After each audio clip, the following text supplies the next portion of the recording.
Welcome back to Landmark Legacy, where every landmark holds a secret. In 1885, a 450,000-pound woman crossed the Atlantic Ocean in 350 pieces. She arrived not as a gift of friendship, but as a broken promise, because America had no money to give her a home. This is the story nobody tells you about the Statue of Liberty. The idea didn't come from America at all. It came from a French historian named Edouard de La Boulaye, who dreamed of a monument celebrating freedom and the friendship between France and the United States after the Civil War. He turned to a young sculptor, Frédéric Auguste Bartholdi, and gave him a mission: build something the world had never seen. Bartholdi didn't just want to build a statue. He wanted to build the tallest structure of its kind on Earth. A woman holding a torch, so massive that ships would see her from miles away before they ever touched American soil. But there was a problem. A statue this size, made of copper, standing exposed to ocean winds, needed something no one had built before: an iron skeleton, strong enough to survive hurricanes for 100 years. The man who solved it wasn't even the statue's designer. His name was Gustave Eiffel, yes, the same engineer who would later build the Eiffel Tower. Eiffel designed a secret internal frame, a skeleton of iron that let the copper skin move and flex without cracking. Without him, Lady Liberty would have collapsed within a decade. Here's the part most people never learn.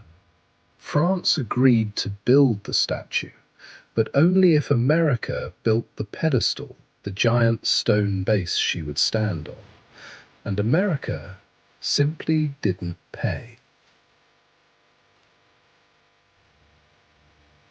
For years, the statue sat in pieces in a French warehouse, while American donations trickled in. A few dollars here, a few dollars there. Congress refused funding. Newspapers mocked the project as a waste.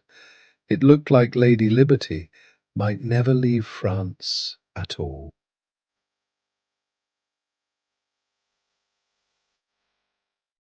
Then one newspaper publisher, Joseph Pulitzer, launched a public campaign in his newspaper, promising to print the name of every single person who donated, even if they gave only a penny.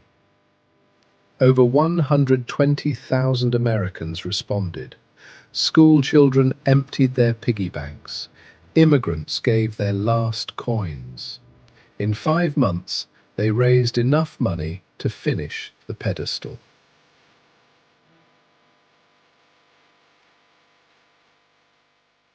On October 28th, 1886, the pieces finally came together on Bedloe's Island in New York Harbor. Cannons fired, ships blasted their horns. President Grover Cleveland stood before a crowd and unveiled a statue that would become the single most recognized symbol of freedom on the planet.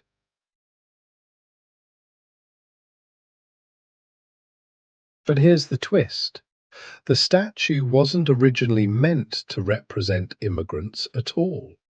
It was built to celebrate the abolition of slavery and American independence. It was only later, as millions of immigrants sailed past her into Ellis Island, seeking a new life, that she became something greater than her creators ever imagined: a mother of exiles, welcoming the tired, the poor, the huddled masses yearning to breathe free.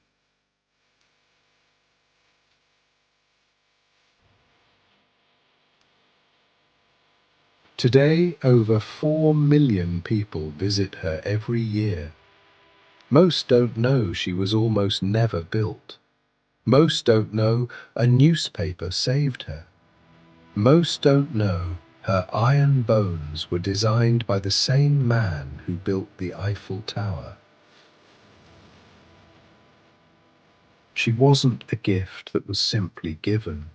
She was a promise that ordinary people, immigrants, school children, strangers, refused to let die.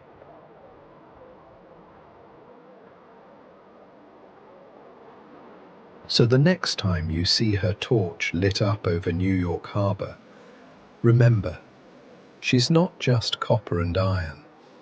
She's proof that freedom is something people build together, one coin at a time.